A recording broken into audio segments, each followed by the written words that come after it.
Assalamualaikum warahmatullahi wabarakatuh. Selamat pagi semuanya. Perkenalkan, saya Trisuci Indriani dari kelompok 5 yang akan memandu kalian dalam video kali ini. Dalam video ini kita akan membahas tentang kalimat. Banyak orang yang tahu tentang kalimat namun belum paham tentang kalimat itu sendiri dan kalimat efektif serta apa saja syarat dan ciri-ciri dari kalimat efektif. Pada kesempatan kali ini, itu semua akan dibahas oleh pemateri-pemateri kita yang sudah hadir dalam video ini. Nah, langsung saja kita undang pemateri kita yang pertama, yaitu Fitria Sarah. Kepada saudari Fitria Sarah, saya persilahkan dengan segala hormat untuk menyampaikan materinya. Assalamualaikum warahmatullahi wabarakatuh. Halo teman-teman, selamat pagi. Perkenalkan, nama saya Fitria Sarah. Di sini saya akan menjelaskan materi mengenai pengertian kalimat dan juga pengertian kalimat efektif. Teman-teman, sebelum masuk ke dalam pembahasan, ada sedikit yang ingin saya sampaikan. Bahwa kalimat itu dalam kehidupan sehari-hari pada umumnya kita gunakan untuk komunikasi. Betul ya? Nah, selain itu, kalimat juga kita gunakan dalam hal bertanya. Kalimat juga kita gunakan untuk menyampaikan ide pokok pikiran atau gagasan. Dan masih banyak hal lain dapat kita lakukan melalui kalimat. Jadi, sebenarnya yang dimaksud dengan kalimat itu apa sih? Nah, yuk kita bahas. Nah, menurut para ahli yang pertama, bernama Arifin dan Tasai, dalam bukunya halaman 58 tahun 2003, mengatakan bahwa kalimat adalah satuan bahasa terkecil dalam wujud lisan atau tulisan yang mengungkapkan pikiran yang utuh. Menurut ahli yang kedua, bernama Wijono, dalam bukunya halaman 187 tahun 2012, mengatakan bahwa kalimat adalah satuan bahasa terkecil yang merupakan kesatuan pikiran.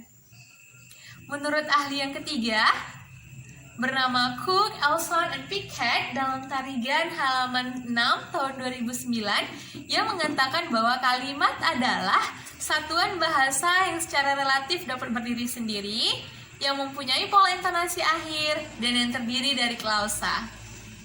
Dan yang terakhir, pengertian kalimat menurut penulis adalah satuan bahasa terkecil yang dapat berdiri sendiri dan berdasarkan pola yang mempunyai pikiran makna yang lengkap. Nah, dari keempat pengertian tersebut, dapat kita ambil kesimpulan bahwa yang dimaksud dengan kalimat adalah satuan bahasa terkecil yang dapat berdiri sendiri, baik itu tulisan maupun lisan, yang dapat mengungkapkan pikiran makna dengan lengkap. Nah, sekarang kita masuk ke dalam pengertian kalimat efektif. Jika teman-teman sudah mengetahui, sudah memahami tentang kalimat, maka untuk masuk ke dalam materi kalimat efektif ini jauh lebih mudah, teman-teman.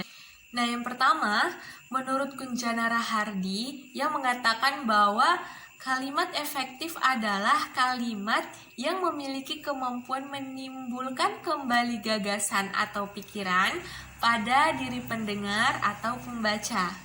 Kemudian menurut Nur Salim yang mengatakan bahwa kalimat efektif adalah kalimat yang dapat mewakili secara tepat isi pikiran atau perasaan penulis secara segar dan sanggup menarik perhatian pembaca atau pendengar terhadap pokok persoalan yang dibicarakan.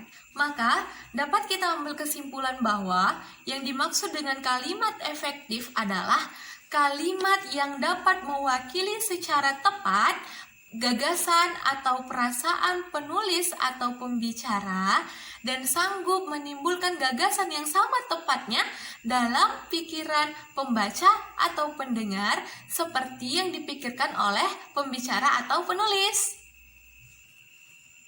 Gimana teman-teman? Sudah paham? Kalau masih bingung, yuk kita lihat ilustrasi berikut. Dari gambar berikut, kira-kira apa yang terbenak dalam pikiran teman-teman? Ya, betul. Di sini ada dua orang ada pembicara dan pendengar. Kita anggaplah si pembicara itu namanya Ani dan si pendengar itu namanya Budi. Nah, si Ani menyampaikan sesuatu kepada si Budi, kata si Ani A, B, C. Kemudian si Budi nangkep itu kalau si Ani bilang A, B, C. Nah, di sini sudah terjadi adanya kalimat efektif, di mana perkataan yang disampaikan oleh Ani dapat tersampaikan dan dapat dipahami oleh si Budi. Nah, itulah dia yang dimaksud dengan kalimat efektif. Mudah kan teman-teman? Nah, untuk lebih jelasnya, mari kita simak penjelasan berikutnya. Terima kasih kepada Fitria Sara yang sudah menyampaikan materinya. Semoga kita paham ya akan materi yang sudah dibawakan oleh pemateri kita yang pertama. Nah, lanjut kita sambut pemateri kita yang kedua, yaitu Irna Anjeli Lase. Kepada pemateri kita yang kedua, saya persilahkan dengan segala hormat untuk menyampaikan materinya. Assalamualaikum warahmatullahi wabarakatuh. Hai teman-teman semuanya, selamat pagi. Perkenalkan, nama saya Irna Anjeli Lase. Kali ini saya akan membahas mengenai syarat kalimat efektif. Baik, kita masuk aja ke pembahasannya. Pada dasarnya, ada 4 syarat utama sebuah kalimat dapat dikatakan efektif. Yang pertama, sesuai dengan ejaan yang disempurnakan. Sebuah kalimat efektif harus menggunakan ejaan maupun tanda baca yang tepat. Dan juga kata baku pun mesti diperhatikan agar ejaan yang disampaikan dapat dimengerti. Yang kedua, sistematis. Sebuah kalimat yang paling sederhana adalah yang memiliki susunan subjek dan predikat. Kemudian ditambahkan dengan objek, pelengkap, hingga keterangan. Nah, sebuah kalimat tidak boleh memiliki urutan yang membingungkan dan memusingkan si pendengar dan pembaca, sehingga kalimat tersebut menjadi sistematis. Hemat. Nah, pastikan kalimat yang dibuat tidak menghambur-hamburkan kata dan terkesan bertele-tele. Dan juga susunan kalimat yang jelas agar orang yang membacanya mudah menangkap gagasan yang dituangkan. Yang keempat, tidak ambigu. Nah, yang dimaksud dengan ambigu adalah adanya kalimat yang mengandung multitafsir atau makna ganda. Dengan susunan kata yang ringkas, sistematis, dan sesuai dengan kata kebahasaan, maka pembaca tidak akan sulit dalam mengartikan ide dari kalimat yang disampaikan. Baik, terima kasih. Wassalamualaikum warahmatullahi wabarakatuh. Terima kasih saya ucapkan kepada Irna Anjeli Lase yang sudah menyampaikan materinya. Lanjut, kita masuk ke pemateri yang ketiga, yaitu Surya Mahbengi. Kepada Surya Mahbengi, saya persilahkan dengan segala hormat untuk menyampaikan materinya. Assalamualaikum warahmatullahi wabarakatuh. Perkenalkan, nama saya Surya Mahbengi. Di sini saya akan menjelaskan tentang ciri-ciri kalimat efektif. Ciri-ciri kalimat efektif. Kesepadaan struktur. Kesepadaan struktur adalah keseimbangan antara gagasan atau pikiran dan struktur bahasa yang dipakai. Kesepadaan kalimat itu memiliki beberapa ciri seperti berikut.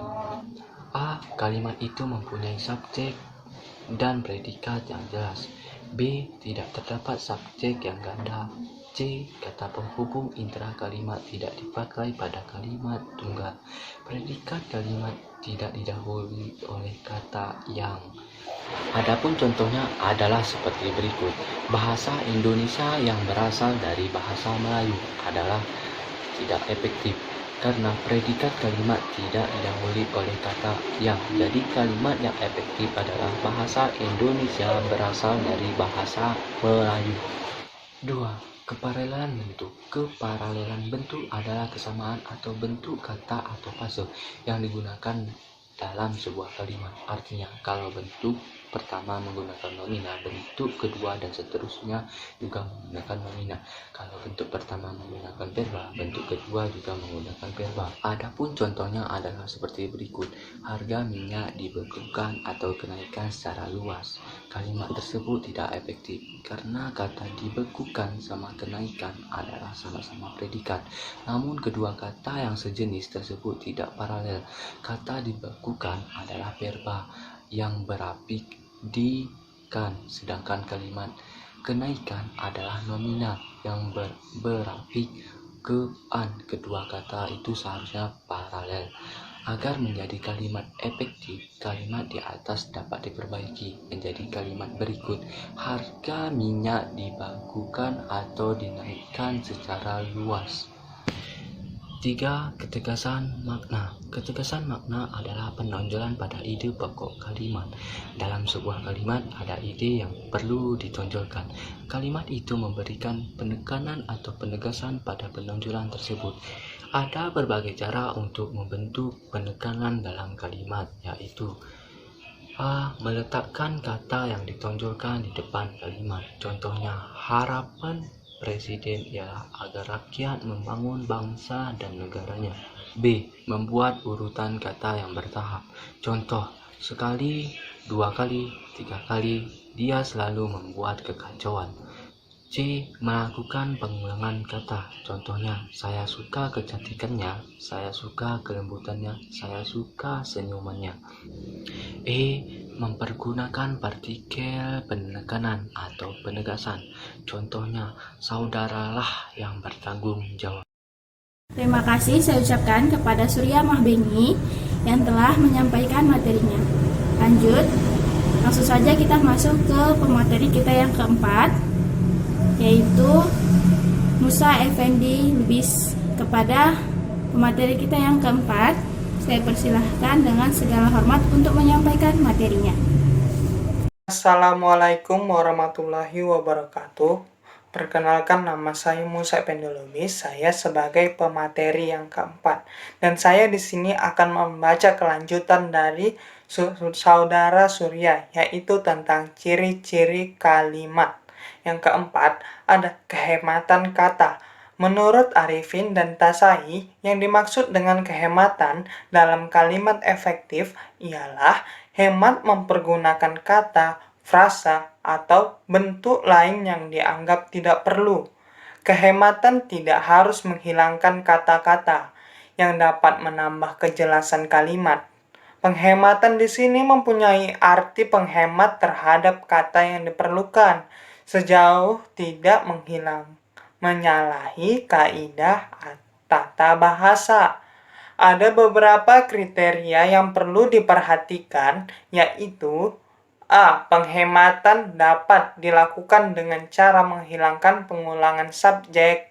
Contohnya, hadirin serentak berdiri setelah mereka mengetahui bahwa presiden datang. Itu termasuk dalam kalimat tidak efektif. Hadirin serentak berdiri setelah mengetahui bahwa presiden datang. Itu termasuk dalam kalimat efektif. Yang B. Penghematan dapat dilakukan dengan cara menghindarkan pemakaian superordinat atau sejumlah perincian. Contohnya, di mana engkau menangkap burung merpati itu termasuk dalam kalimat tidak efektif. Sedangkan di mana engkau menangkap merpati itu termasuk dalam kalimat efektif. Yang C, penghematan dapat dilakukan dengan cara menghindarkan kesinoniman dalam suatu kalimat. Contohnya, sejak dari pagi dia bermenung. Itu termasuk dalam kalimat tidak efektif. Sedangkan sejak pagi dia bermenung. Itu termasuk dalam kalimat efektif. Yang D, penghematan dapat dilakukan dengan cara tidak menjamakkan kata-kata yang berbentuk jamak. Contohnya, para hadirin itu termasuk dalam kalimat tidak efektif. Sedangkan hadirin itu termasuk dalam kalimat efektif. Yang kelima, kecermatan dan kesatuan. Menurut Arifin dan Tasai, kecermatan adalah bahwa kalimat itu tidak menimbulkan tafsiran ganda dan tepat dalam pemilihan kata. Contohnya, yang diceritakan menceritakan tentang putra-putri raja, para hulu balang, dan para menteri. Itu termasuk dalam kalimat tidak efektif. Sedangkan yang diceritakan ialah putra-putri raja, para hulu balang, dan para menteri. Itu termasuk dalam kalimat efektif. Yang keenam, kepaduan makna. Menurut Zainal Arifin, yang dimaksud dengan kepaduan ialah kepaduan pernyataan dalam kalimat itu sehingga informasi yang disampaikannya tidak terpecah-pecah. Contohnya, kita harus memperhatikan daripada kehendak rakyat. Itu termasuk dalam kalimat tidak efektif. Sedangkan kita harus memperhatikan kehendak rakyat itu termasuk dalam kalimat efektif. Terima kasih saya ucapkan kepada Musa Effendi Lubis yang telah menyampaikan materinya. Nah, sudah 4 pemateri kita yang menjelaskan materi kita hari ini tentang kalimat. Mudah-mudahan kita mengerti ya dan dapat memahami tentang apa sih itu kalimat dan bagaimana kalimat efektif serta ciri dan syarat dari kalimat efektif. Mungkin hanya itu yang dapat pemateri sampaikan. Lebih dan kurangnya saya dan pemateri mohon maaf. Video ini memerlukan kritik dan saran dari teman-teman ya. Nah, mungkin ada dari teman-teman yang ingin bertanya. Saya persilahkan untuk bertanya. Insya Allah akan kami jawab melalui WhatsApp yang sudah disediakan. Nah, sekian mungkin video ini saya bimbing.